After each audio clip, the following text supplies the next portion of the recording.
लिए तो दुनिया भर के अंदर जो कशीदगी है वो मुसलसल बढ़ती जा रही है और दो आलमी ताकतें शायद इस वक्त आमने सामने आ रही हैं, ऐसी सूरत हाल बन रही है। ताज़ा बयान और जो खबरें हैं वो अमेरिका और चीन के हवाले से, और बड़ी इसमें पेशरफ्त हुई है कि चीन और अमेरिका के दरमियान यानी दो बड़ी आलमी सतह की ताकतों के बीच भी अब दूरियां पैदा होना शुरू हो गई हैं और तारकीन वतन हो या दोनों ममालिक के ताल्लुकात हों, उसमें एक बार फिर कशीदगी, क्योंकि चीन ने अमेरिका के साथ फौजी मुज़ाकरात खत्म करने का ऐलान कर दिया है। और ये बड़ी खबर इस वक्त, क्योंकि चीन का अमेरिका के साथ फौजी मुज़ाकरात का सिलसिला गुज़श्ता कई बरसों से जारी था और इन सब के बीच में अमेरिका और चीन के दरमियान कशीदगी एक बार फिर बढ़ती नजर आ रही है, क्योंकि साफ चीन ने कर दिया है कि अमेरिका के साथ फौजी मुज़ाकरात अब न सिर्फ खत्म होंगे बल्कि तारकीन वतन का जो मामला था या मुतअद्दिद मामलात पर ताउन अमेरिका के साथ चल रहा था उसको खत्म कर दिया जाएगा। ये कब हुआ? जब अमेरिका की ऐवान नुमाइंदगान की जो स्पीकर है नैन्सी पेलोसी,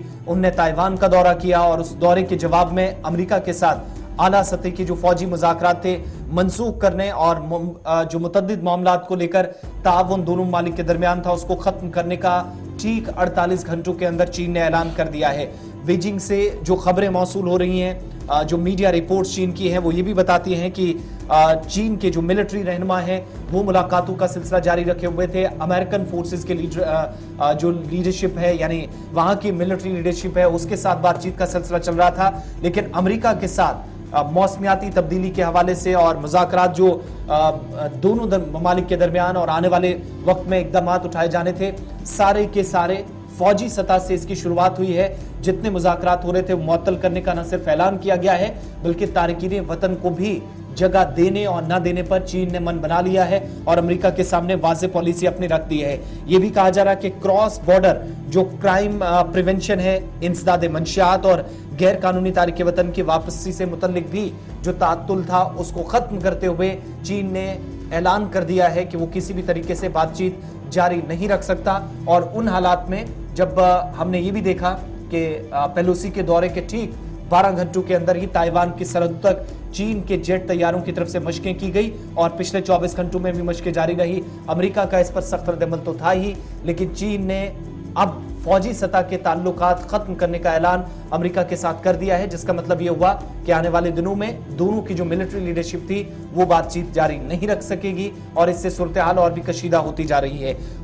इसके साथ साथ एक और खबर जोड़कर अमेरिका के हवाले से आपको बताएं, क्योंकि ये कब हुआ है? जब नैन्सी पेलोसी का दौरा हुआ है और यूएस ने इन सब के बीच में जो चीन के जो एम्बेसडर हैं, जो सफीर हैं, उनको भी तलब कर लिया है और वहां पर जो मिसाइल दागे गए हैं ताइवान के आसपास जो मशकें हुई हैं उस पर एहतिजाज व्हाइट हाउस की तरफ से दर्ज कराया गया है। व्हाइट हाउस की चीन की जानिब से जब चीनी सफीर को तलब किया गया तो अमेरिका ने ताइवान में चीन की फौजी मशकों की ये दूसरी मर्तबा 48 घंटों में मजम्मत की है, अपना एहतिजाज दर्ज कराया है और अमेरिका खित्ते के अंदर किसी भी किस्म का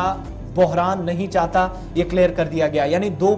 बड़ी डेवलपमेंट्स हुई हैं नैन्सी पेलोसी के दौरे के बाद। एक, जहां चीनी सफीर वॉशिंगटन के अंदर जिन्हें बुलाया गया है, व्हाइट हाउस ने उन्हें तलब किया, एहतिजाज दर्ज कराया, तो इधर चीन ने कुछ घंटों के बाद फैसला ले लिया कि वो आने वाले दिनों में मुज़ाकरात अमेरिका के साथ जारी नहीं रख सकता।